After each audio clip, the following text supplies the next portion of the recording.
కృష్ణమ్మకు వరద షురు అయిందట. ఆల్మట్టికి 65,752 క్యూసెక్ల ప్రవాహం అట. 108 టీఎంసీలకు చేరిన ప్రాజెక్టు నిలువట. ఎగువన వర్షాలతో కర్ణాటక ప్రాజెక్టులకు జల కళ.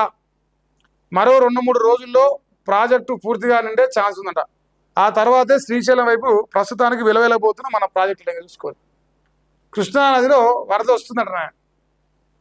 ఆ వరద శ్రీశైలంకి నాగాసారి రేపు వస్తుంది. నీళ్లు మాత్రం మనకు రావు.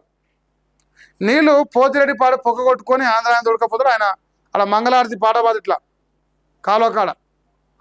ఇక ఒక ఆయన ఏమో నాగార్జున సార్ కుడి కాలువ కాడికి వచ్చి ఆయన మంగళారతి పాడబారుతారు.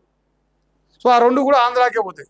మన తెలంగాణ ఎట్లా అంటే ఆయన ఉన్న నీళ్ళని తోడకపోయినాక అప్పుడు పోయి మంగళారతి పాట మొదలెడతాడు. మన ఉత్తమ్ కుమార్ రెడ్డి గారు ఆయన గడ్డంలోకి వెళ్ళి వస్తే తెలివి కాబట్టి ఇక మాత్రం ఉంటుంది ఆయన లెక్క. ఏదైనా నీళ్ళు మాత్రం కష్టం ఈ సంవత్సరం. ఎగువన కురుస్తున్న భారీ వర్షాలతో కృష్ణానదికి వరదలు మొదలయ్యాయి. దీంతో కర్ణాటకలోని ప్రాజెక్టులు జలకళ సంతరించుకుంటున్నాయి. అత్యంత కీలకమైన ఆల్మట్టికి వరద ప్రవాహాలు కొనసాగుతున్నాయి. ఇదే స్థాయిలో వరదలు కొనసాగితే మరో 2-3 రోజుల్లో ఆ ప్రాజెక్టు నుండే అవకాశాలు కనిపిస్తున్నాయి. ఆల్మట్టి సామర్థ్యం 129 టీఎంసీలు. ప్రస్తుతం 105 టీఎంసీలకు నీళ్ళు వచ్చిందంటే మరి ఇక రాంగిని నిండగానే దాన్ని వదిలిపెడతారట. వదిలంగానే మనకు కూడా నీళ్ళు వస్తాయని చెప్తున్నారు. అయితే నాగార్జున సాగర్ కానీ శ్రీశైలం ప్రాజెక్ట్ కానీ ఈ రెండు ప్రాజెక్టు నీళ్ళు ఇవ్వాలంటే కాంగ్రెస్ ఫస్ట్ చంద్రబాబు నాయుడికి చెంచాగిరి చేయడం బంద్ చేయాలి. అంటే కాంగ్రెస్ ప్రభుత్వంలో ఉన్న రేవంత్ రెడ్డి గారు చంద్రబాబు నాయుడికి శిష్యరికం చేయడం బంద్ చేయాలి. అవి బంద్ చేస్తే మనకు నీళ్ళు వస్తాయి. గురువు గారి మీద ప్రేమతో మనకు గుణపం తిప్పుతా అన్నాడు. సో ఆయన మీద ప్రేమ తప్ప ఏముంది? నీళ్ళు వస్తున్నాయి.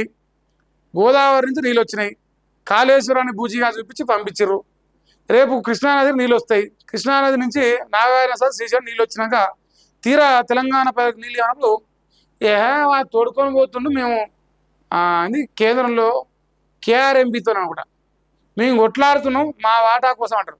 వాడేమో వాటాకి మించి 4 రెట్లు కొట్టుకుపోతాడు. అంతే కదా. ఇప్పుడు వీళ్ళకు వైఎస్ రాజశేఖర రెడ్డి ఇన్స్పిరేషను కాంగ్రెస్ వాళ్ళకు, ఈ పచ్చ కాంగ్రెస్ వాళ్ళకు చంద్రబాబు నాయుడు ఇన్స్పిరేషన్. వీళ్ళిద్దరు చేసిన పని ఏంది? వీళ్ళిద్దరు చేసిన పని వల్ల తెలంగాణ నీళ్ళు గోదావరికి వెళ్ళి కృష్ణానదికి వెళ్ళి వాళ్ళకి ఎంత ఫాస్ట్గా పోవడానికి అంత మంచి మార్గం వేసుకురాలి ప్రభుత్వంలో ఉన్నప్పుడు. అందుకే కదా ఇన్స్పిరేషన్ వీళ్ళకు సన్నాసులకు గంతే. సో ఇది ఇక మరి వర్షాలు పడుతున్నాయి, వరదలు వస్తున్నాయి, కానీ మన నీళ్ళు అయితే మనకు వస్తలేవు అయిపోతాయిగా.